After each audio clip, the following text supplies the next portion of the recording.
Alhamdulillahi Rabbil Alamin Alladhi bini'matihi tatimu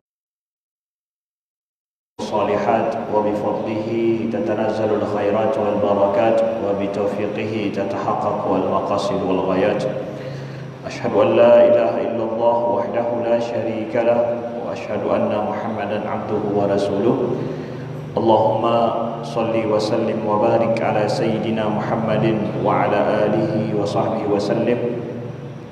Subhanaka la ilma lana illa ma 'allamtana innaka antal alimul hakim.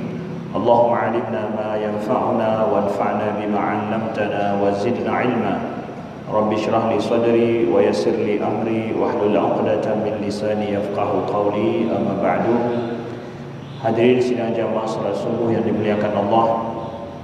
Alhamdulillah, kita pada subuh yang berbahagia ini kita akan membacakan kembali kitab tafsir Sofwatul Tafasir karangan daripada Syekh Muhammad Ali As-Sabuni. Pada dua pertemuan yang lalu kita sudah menjelaskan membaca tafsir daripada surah Al-Fatihah. Pada pertemuan kali ini insyaallah taala kita akan memulai membaca tafsir daripada surat Al-Baqarah. Yang membawa mushaf boleh membuka pada awal daripada surat Al-Baqarah. Saudaraku yang dimuliakan Allah, surat Al-Baqarah ini adalah merupakan surat yang terpanjang di dalam Al-Quran ya. Jadi surat setelah Al-Fatihah langsung kita mendapatkan langsung adalah surat terpanjang dalam Al-Quran.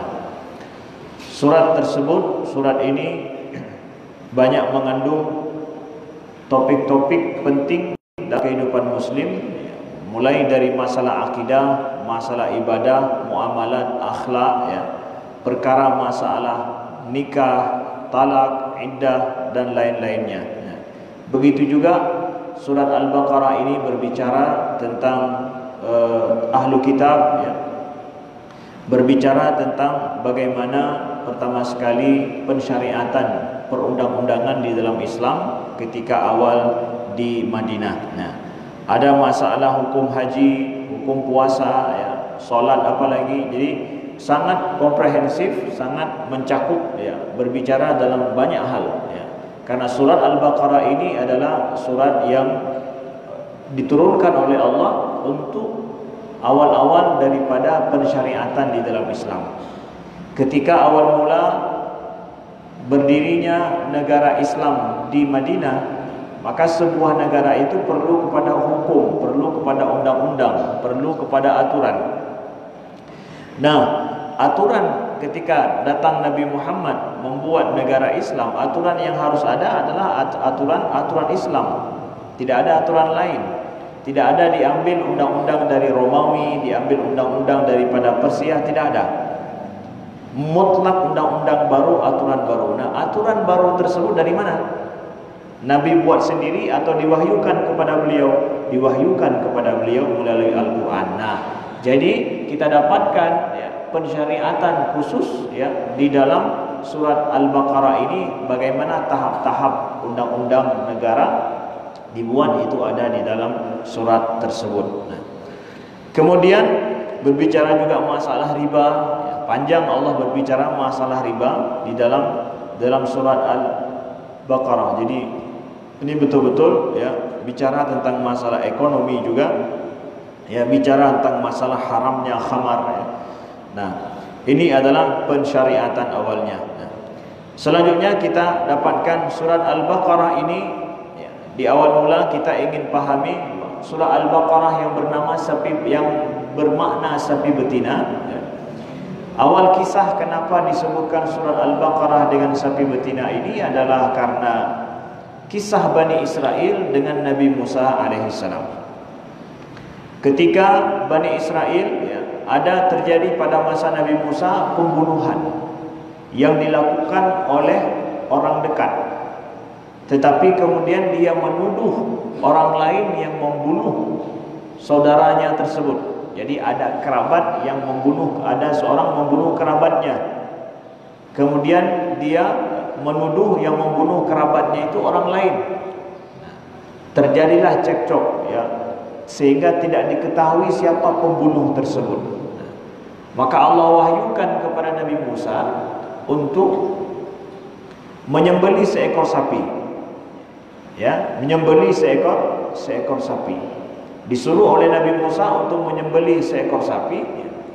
Nanti sapi tersebut, ya, disuruh untuk tulang sapi itu kemudian nanti disuruh untuk, ya, dilengketkan, didekatkan dengan mayat yang sudah meninggal itu. Nanti mayat tersebut hidup dan mayat itu akan berbicara mengatakan siapa pembunuhnya. Sudah begitu kejadiannya. Akhirnya, ya, setelah disembelih seekor sapi itu, yang sapi pun itu ketika disuruh sembelih kita tahu macam cah. Mereka tanya apa warnanya, kemudian macam, pokoknya hampir saja mereka tidak mendapatkan sapi itu karena banyak bertanya. Setelah itu kemudian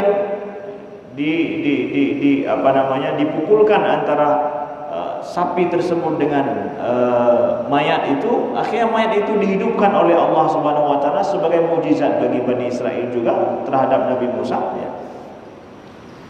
Lalu mayat tersebut mengatakan siapa pembunuhnya. Pembunuhnya ternyata adalah kerabatnya. Nah, jadi kisah ini, ya, dijelaskan di dalam Al-Quran tentang penyembelihan seekor sapi, dan ini unik. Tidak ada kisah ini dalam surat-surat lain.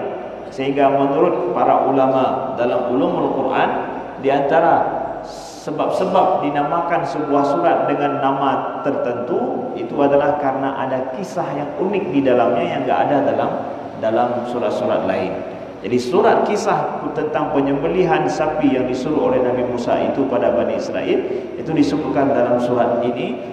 Jadilah surat ini disebut dengan surat Al-Baqarah. Tapi yang pasti surat Al-Baqarah ini penamaannya adalah bukan penamaan oleh para ulama, bukan, ya. Jadi sudah dari sononya, memang dari sananya, ya, pada saat diwahyukan, ya, Jibril yang menyebutkan kepada Nabi Muhammad SAW. Lalu kemudian ada fadilah yang perlu kita ketahui, ya, yang dikandung oleh surat Al-Baqarah. Disebutkan oleh Nabi SAW an Rasulullah SAW annahu qala la taj'alu buyutakum maqabir inna syaitana yanfaru minal baitil ladzi tuqra'u fi suratul Baqarah. Akhrajahu Muslim wa Tirmizi. Dalam hadis riwayat Imam Muslim dan juga Imam Tirmizi, Nabi bersabda, la taj'alu buyutakum maqabir. Jangan kalian jadikan rumah-rumah kalian itu seperti kuburan, sunyi, ya, tidak ada terdengar suara apa-apa, ya. Inna syaitana yanfarru minal baitil ladzi tuqra'u fihi al-Baqarah. Kata Nabi, sesungguhnya syaitan itu lari dari rumah yang dibacakan di dalamnya surat Al-Baqarah, ya. Rumah yang dibacakan surah Al-Baqarah, maka syaitan lari dari rumah tersebut, ya. Jadi Nabi mengatakan jangan jadikan rumah kalian itu seperti kuburan, tidak ada apa-apa, tidak terdengar suara, sunyi di dalamnya, jangan. Tapi apa juga, sebaik-baik suara yang ada dari rumah kita apa? Suara burung begahaba, burung mendawa, kan? Persis sebaik-baiknya yang membaca Al-Quran. Surat apa? Ya, surat apa yang paling baik dibacakan? Semua surat baik. Tapi kata Nabi, kalau seandainya dibacakan surat Al-Baqarah di rumah kita, syaitan itu akan lari. Jadi ada syaitan di rumah-rumah kita? Ada. Kenapa tidak? Sesuai dengan orang yang tinggal di dalamnya, ya, mudah-mudahan syaitannya memang tidak nampak. Tapi kalau nampak, ya itulah yang tinggal yang tinggal di dalamnya syaitan itu sendiri. Nauzubillah, ya. Boleh jadi, ya. Jadi ada syaitan di rumah, ada. Maka kalau kita tidak tahu di mana dia dan bagaimana mengusirnya, nih sabda Nabi, hadis yang sahih, Nabi katakan sesungguhnya syaitan itu lari dari rumah yang dibacakan dalamnya Al-Quran, yaitu surat mana? Surat Al-Baqarah. Surat Al-Baqarah. Man panjang tak itu? Ya. Panjang sekali Ustaz. Kalau baca, kalau Qul huwallahu ahad surat Ikhlas, mudah kita pikir, ya. Ada 40 aja, tapi ini surat Al-Baqarah, gimana caranya? kita membacakannya. Ya. Nah, kalaupun nggak sanggup baca dengan mulut, ya perdengarkan surat tersebut. Suruh baca sama orang lain. Hai lu baca ada penyangkat, you baca sama orang lain. Nggak sanggup baca sendiri, suruh sama orang. Kemudian, bekah hai kita baca ke roda, tayu bagok pihan. Suruh sama orang lain untuk membacanya. Saya tidak mungkin menyuruh orang lain putar, kan suruh juga itu. Ya. Putar surat Al-Baqarah di rumah. Mudah sekarang. Saya mau minta Syekh Khalil Husari untuk membacakan pada saya surat Al-Baqarah. Pergi kita sama Syekh Khalil Husari, Syekh tolong bacakan pada saya surat Al-Baqarah. Langsung tekan, beliau langsung baca. A'udzu billahi minasyaitonir rajim. Langsung beliau baca. Mudah sekali sekarang kan? Mudah enggak? Enggak sanggup baca sendiri, suruh baca sama orang lain. Tapi baik kaim-kaim lagi nyantabe. Buta tedro ni ci. Masa tayu baca Pak Syekh tapi ro dah ada tim kembali tu. Malulah kita suruh sama Syekh Khalil Husari, misalnya Syekh Abdul Basit, Syekh Sudais dan yang lain. Malu kita kalau suruh tiap hari suruh baca sama siapa? Sama orang lain. Malu tidak? Malay ada kan? Tiga gua dah baca kalau. Baik saudaraku yang dimuliakan Allah. Kita kemudian dalam hadis yang lain riwayat Imam Muslim juga dalam sahihnya Nabi bersabda iqra'u surat Al-Baqarah fa inna akhdaha barakah wa tarka hasrah wa la yastati'uha al-batalah. Kata Nabi, bacalah oleh kalian surat Baqarah. Sesungguhnya mengambil surat itu, membacanya, mengamalkannya adalah berkah, meninggalkannya adalah merupakan hasrah, kerugian. Rugo menyerta kubah. Rugi kalau kita enggak membaca-baca surat Al-Baqarah itu. Wala yastati'uhal batalah, dan itu tidak sanggup ditandingi oleh penyihir. Ya.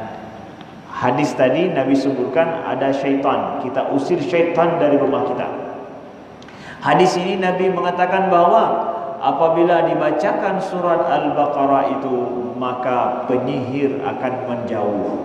Ya, jauh daripada gangguan sihir. Baca surat Al-Baqarah. Ustaz, saya sudah baca saya sudah kena sihir. Saya baca surah Al-Baqarah tetapi haikap sih, mentang sih. Makanya sebelum kena baca BOD tak kena. Ya, sama seperti penyakit, sudah kena penyakit diobati ya. Bersabarlah. Enggak langsung minum obat langsung itu enggak. Udah harus mengikuti proses. Tapi kalau tidak kena, kita belum kena, nauzubillah, Allah jauhkan daripada segala penyakit yang seperti itu ya. Kita amalkan, bacakan, mudah-mudahan dia seperti sabda Nabi akan dijauhkan oleh Allah Subhanahu wa taala. Ya, jadi Nabi suruh bacakan surat Al-Baqarah. Kemudian Nabi mengatakan bahwa itu adalah berkah. Kalau kita tinggalkan, enggak kita baca-baca, itu adalah hasrah, rugi, dan itu tidak akan mampu ditandingi oleh penyihir. Nah, saudara yang dimuliakan Allah. Jadi ya, ada obatnya. Nabi sebutkan surat Al-Baqarah. Kalau ada yang tanya bahwa Ustaz, surat Al-Baqarah itu panjang sekali Ustaz, ya.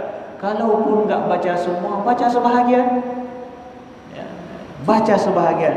Ma la yudraku kulluhu la yutraku kulluhu. Yang tidak mampu untuk diambil semuanya, ya jangan tinggalkan semuanya. Ya, lu baca malu panjang kan? Ka awal kan memang panjang suratnya. You baca belulu lo. Enggak sanggup baca semua, baca sebahagian. Semampunya, saudaraku yang dimuliakan Allah. Nanti kita buat hizibnya, hari ini 2 lembar, besok 2 lembar, silahkan. Di rumah kita baik sekali dibacakan surat Al-Baqarah. Baik saudaraku yang dimuliakan Allah, kita lanjut membaca kepada surat Al-Baqarah. Bismillahirrahmanirrahim. Auzubillahi minasyaitonirrajim. Bismillahirrahmanirrahim. Alif Lam Mim. Ini adalah awal daripada ayat surat Al-Baqarah, Alif Lam Mim yang kita tahu. Nah, Ubtudiya suratul karimah bidzikri awsafil al-muttaqin wabtada surah bil harfil muqatta'ah. Jadi ini disebut dengan ayat ini disebut termasuk daripada huruf muqatta'ah. Jadi sebuah ayat yang tersusun daripada beberapa huruf yang tidak memiliki langsung maknanya. Apa makna alif lam mim? Kita dapatkan banyak sekali ulama tafsir menafsirkan ini, tapi yang pasti tidak ada langsung maknanya daripada untayan huruf tersebut. Ya. Jadi ketika ada alif, lam dan mim, ya, itu tidak ada, ya. Tidak ada hurufnya, tidak ada makna langsung di belakang daripada itu. Seperti kita membaca misalkan solah. Kalau solah langsung ada maknanya, tapi alif lam mim itu tidak punya makna secara langsung. Nah, untuk apa ini para ulama mengatakan bahwa ini adalah tanbihun ala ijazil Quran, fa inna hadzal kitab manzumun min aini ma yunazimuna minhu kalamahu, fa idza ajazu an yatiyam bimisli fadzalika a'zam burhan ala ijazil Quran. Jadi untuk apa ada ayat-ayat muqatta'ah seperti ini, alif lam mim, kemudian kaf ha ya ain shad, ya, dan yang lainnya, toha yasin. Kata para ulama, ini adalah para penafsir dalam ayat-ayat yang seperti ini, bahwa ini adalah merupakan bentuk daripada mukjizat Al-Quran, ya, yang diturunkan oleh Allah kepada orang-orang yang paham bahasa Arab, yang huruf-hurufnya terdiri daripada huruf-huruf Arab, tetapi mereka tidak pernah mendengarkan bunyi yang seperti itu. Ya, mereka tidak paham apa itu adalah bahasa Arab, tetapi mereka tidak paham apa maknanya. Ketika Allah tantang orang-orang kafir untuk mendatangkan semisal Al-Quran, ya, maka ini diantara ayat-ayat yang mereka sama sekali tidak tahu dan tidak paham. Bagaimana kok bisa ada ayat seperti itu, alif lam dan mim, padahal dia tidak punya makna di dalam bahasa Arab itu sendiri. Nah, dalam bahasa Arab, baik bahasa Arab sebelum Nabi Muhammad lahir, ya, ataupun kapanpun, alif lam mim itu tidak punya makna, ya, tidak punya makna secara langsung, saudaraku yang dimuliakan Allah. Dan ini menunjukkan kepada mukjizat Al-Quran ketika orang kafir yang tak percaya pada Al-Quran mendapatkan bahwa ini ayat tidak lazim, aneh, ya, tidak ada dalam kebiasaan orang Arab. Nah, lalu kemudian kalau kita paham, apakah ketika ada ayat-ayat yang tidak dipahami maknanya secara langsung, berarti ayat itu tidak berguna? Tidak. Janganlah kita berpikir ketika ada ayat-ayat dalam Al-Quran yang memang para ulama tidak bisa langsung memaknakan maknanya secara pasti, berarti itu tidak berguna. Enggak, berguna. Ayat ini berguna, yaitu untuk apa? Ayat ini berguna untuk menjadi mukjizat, tantangan bagi orang-orang yang tak percaya pada Al-Quran, ya, tantangan bagi mereka. Nah, begitu juga dalam hidup kita hari-hari, ada kalau kita lihat secara huruf, secara angka, dia tidak punya makna rasanya, tapi sangat berguna bagi kita. Nah, yang kadang tanya tegon kibang galak-galak ada tu, ya, tetapi dia berguna, bermakna, bermanfaat sekali. Misalkan kita punya plat mobil, kita punya plat Honda kita, nomornya itu ada makna enggak? Kenapa misalkan 1788 pakai mana? Ya, kadang itu mikro, begitulah dikasih nomor platnya 1788, itu artinya. Atau misalkan 16339, contoh misalkan Haipu oleh pekan motoron 1639, begitulah dikasih dari Polres misalkan. Nah, ketika nomor itu sudah menjadi nomor mobil saya, bermanfaat tidak nomor itu? Padahal hanam pucap kan, ya, bahasa orang Aceh hanam pelimboyan le pekan 1679 kan. Kakak benar. Kenapa 1 dulu, 6 kemudian, 7 kemudian, 9 kemudian? Kenapa aturan seperti itu? Pokoknya kanan dia. Ya. Tapi berguna tidak? Ketika dia menjadi nomor daripada mobil kita, sungguh sangat berharga nomor itu. Begitu juga alif lam mim. Ya. Alif lam mim apa le alif lam berarti alif lam mimnya. Ya. Dia ayat daripada Al-Quran. Ketika dia menjadi ayat daripada Al-Quran, menjadi apa? Sangat berguna, sangat bermanfaat. Sangat besar rahasianya. Begitu juga misalkan nomor account bank kita ataupun nomor-nomor yang lain, misalkan password bank kita. Masing-masing punya password sendiri yang bebek dibaca lagi. Ya. Berguna tidak itu? Nyai punya nampu cap. Ternyata itu adalah password untuk membuka rekening bank yang ada di dalamnya miliaran rupiah. Nah, berguna sekali. Nah, itu yang kami katakan bahwa tidak semua yang tidak kita pahami langsung kita katakan yang hana guna, hana manfaat. Tidak. Jadi jangan pernah kita berpikir, saudaraku yang dimuliakan Allah, ketika ada ayat dalam Al-Quran, ayat itu enggak langsung bisa dipahami maknanya, berarti itu sia-sia, enggak berguna. Tidak. Nauzubillah min dzalik. Dzalikal kitabu la raiba fihi hudan lil muttaqin. Dzalikal kitab, itulah kitab atau inilah kitab la raiba fihi, yang tidak ada keraguan di dalamnya, petunjuk bagi orang-orang yang bertakwa. Saudaraku yang dimuliakan Allah, Allah memulai surat Al-Baqarah ini dengan menceritakan sifat-sifat daripada orang-orang bertakwa. Ya. Allah sebutkan bahawa inilah dia kitab Al-Quran yang tidak ada keraguan di dalamnya. Ya. Hudan lil muttaqin, menjadi petunjuk bagi orang-orang yang bertakwa. Ya. La raiba, atau Alkitab, kitab di sini adalah Al-Quran. Jadi Alkitab itu adalah nama lain daripada Al-Quran, saudaraku yang dimuliakan Allah. Makanya unik, ada di dalam ada kitab suci lain, yang mereka menyebutkan kitab suci mereka dengan Alkitab. Yang aneh ya. Alkitab, kitab itu adalah bahasa Arab. Satu-satunya kitab suci yang diturunkan dalam bahasa Arab ya Al-Quran. Ya. Allah menyebutkan nama Al-Quran itu juga nama lainnya Alkitab. Ya. Lalu ada dalam agama lain mereka menyebutkan kitab suci mereka dengan Alkitab. Yang unik kan? Dekat ya. Pernah kejadian ya. Ini adalah penyebutan lain daripada Al-Quran. Jelas itu bahasa Arab. Jadi kita tidak mengatakan yang lain. Pokoknya itu sudah bisa dipahami. Ya, aslinya adalah Al-Quran itu sendiri. Hudan lil muttaqin. Jadi hudan itu menjadi petunjuk bagi orang-orang yang bertakwa. Nah, saudaraku yang dimuliakan Allah. Nah, siapa itu orang-orang yang bertakwa? Orang-orang yang bertakwa itu adalah alladzina yattaquna sakhtallahi biimtithali awamiri wajtinabi nawahi wa yadfa'una adzabahu bi ta'atih. Nah, siapa itu orang yang bertakwa? Orang yang bertakwa itu adalah orang yang menjauhkan diri daripada apa yang membuat Allah marah kepadanya dan menjauhi larangan-larangannya. Nah, jadi sifat inti orang yang bertakwa, ya, sifat inti pertama adalah dia menjauh daripada yang dilarang Allah, yang menyebabkan kemarahan Allah.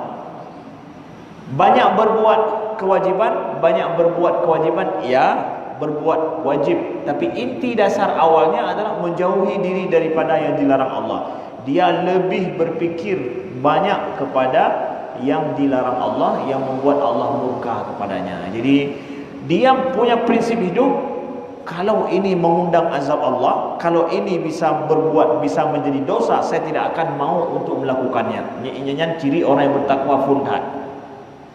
Orang yang bertakwa menghindari rugi, bukan banyak cari untung. Hai honor. Orang yang bertakwa, ciri orang yang bertakwa pun dalam hidup adalah lebih fikir baik rugo baik daripada apa nani bela lama. Dia tidak mau terperosok kepada dosa, walaupun masalah untung tidak ada. Yang dia pikirkan pertama adalah saya tidak mau sesuatu membuat menjadi dosa, menjadi Allah marah kepada saya, murka kepada saya. Ini yang paling inti. Masalah laba lebih dua. Karena sering dalam hidup kadang kita dihadapkan kepada laba besar, tapi ada di sana kemurkaan Allah. Tapi dia tidak penting pada murka Allah, yang penting laba macam meraih. Ya. Ini bukan hidup orang yang bertakwa. Orang yang bertakwa mementingkan tidak mau dimurkai oleh Allah Subhanahu wa taala. Begitu juga kata Ibnu Abbas, al-muttaqun humul ladzina yattaquna syirk wa ya'maluna bi ta'atillah. Ibnu Abbas mengatakan orang yang bertakwa itu adalah orang yang menjauhkan diri daripada perbuatan syirik dan mengerjakan taat pada Allah Subhanahu wa taala. Begitu juga Hasan Al-Basri mengatakan ittaqu ma hurrima alaihim wa addu mafturida alaihim. Yaitu apa? Orang yang bertakwa itu adalah orang yang melakukan apa? Menjauhkan diri daripada yang dilarang kepada mereka, kemudian dia melakukan amal yang disuruh diwajibkan kepada mereka. Saudaraku yang dimuliakan Allah, itu ciri orang yang bertakwa. Jadi kalau tidak paham siapa itu orang yang bertakwa, siapapun kita memang tidak pernah mengatakan diri kita orang yang bertakwa. Tapi hiduplah sebagaimana ciri orang yang bertakwa. Yang paling inti pertama kita pertanyakan dalam hidup, apakah perbuatan saya, buat loan, etiket loan, sikap loannya mengundang azab Allah, mengundang dosa atau tidak. Itu yang pertama sekali kita pikirkan. Kalau itu gaya kita hidup, maka kita paling kurang sudah meniru gaya hidup orang yang bertakwa, walaupun kita bukan orang bertakwa. Satu orang pun gak berani bilang, gak ada yang pernah mengatakan dirinya orang bertakwa. Tapi walaupun kita bukan orang bertakwa yang asli, hiduplah menjadi orang bertakwa yang palsu, gak masalah. Hai, walaupun palsu hana asli hana masalah, tapi orang bertakwa kakan asli palsu biji daripada sama sekali dan. Karena enggak satu orang pun yang berani mengatakan dirinya bertakwa, enggak berani menjamin dirinya bertakwa. Kaku kahana asli bukan sufi manamtala. Ya, mudah-mudahan mendapatkan ketakwaan asli nanti di akhirat, saudaraku yang dimuliakan Allah. Jadi Al-Quran ini dalam ayat yang kedua ini Allah sebutkan bahawa sesungguhnya menjadi petunjuk bagi orang-orang yang bertakwa. Maka di akhir daripada ini, paling kurang sifat yang kedua orang yang bertakwa. Orang yang bertakwa itu cirinya enggak jauh daripada Al-Quran. Enggak jauh daripada Al-Quran. Dia cinta kepada Al-Quran, dekat dengan Al-Quran, hatinya terpaut dengan Al-Quran. Itu ciri yang nomor dua yang bisa kita dapatkan. Di samping daripada menjauhkan segala yang dilarang, itu yang menjadi pemikiran dia yang pertama, menjadi sifat hidup dia, karakter dia, mengamalkan taat kepada Allah. Kemudian dia kalau demikian berarti dekat dengan Al-Quran. Makanya kenapa salah satu kunci kita katakan, yang belum bisa baca Al-Quran, mendekatkanlah kepada Al-Quran walaupun dengan bacaan dulu, mentang belajar huruf Al-Quran. Itu PDKT dengan Al-Quran. PDKT dengan Al-Quran itu adalah sedang menempuh cara hidup orang-orang yang bertakwa. Dia ikut orang yang bertakwa ada pe. Yang gaya udah orang yang bertakwa, dia dekat dengan Al-Quran, dekat majlis Al-Quran. Cinta dia kepada Al-Quran, itu adalah sifat-sifat di antara sifat-sifat orang yang bertakwa. Jadi kalaulah enggak yakin menjadi orang yang bertakwa yang asli, jadilah walaupun orang yang bertakwa yang palsu, tapi yang kita ikuti adalah sifat-sifat ciri-ciri orang yang bertakwa, saudaraku yang dimuliakan Allah. Sekian, terima kasih, mudah-mudahan berguna dan bermanfaat. InsyaAllah kita akan sama-sama pergi bertakziah ke rumah almarhum Tengku Jamil, yang beliau merupakan salah satu daripada jamaah tetap kita di Blok Ban, ya. Dan kita lihat hampir dalam minggu ini 2 kali kita bertakziah kepada jamaah kita. Maka jadilah ini sebagai peringatan baik kepada kita yang masih diberikan kesehatan oleh Allah, hidup oleh Allah. Jangan merasa rugi kalau kita bangun cepat-cepat di subuh hari, orang masih tidur, kita sudah pergi ke masjid. Itu rahmat besar diberikan oleh Allah. Bersungguh-sungguhlah. Kita tidak tahu kapan orang bertakziah ke rumah kita. Jadi jangan ada yang mengatakan si Aat payah tajak takziah lah kau. Itu nak galak najak takziah rumah kau atau kau bijak rumah dona. Nah, Yang mentang galak najak rumah kau duduk yakin dia berdoalah, mudah-mudahan Allah berikan kesehatan, Allah berikan keberkahan umur kepada kita semua. Amin ya rabbal alamin. Subhanakallahumma wa bihamdika asyhadu an la ilaha illa anta astaghfiruka wa atubu ilaika. Wassalamualaikum warahmatullahi wabarakatuh.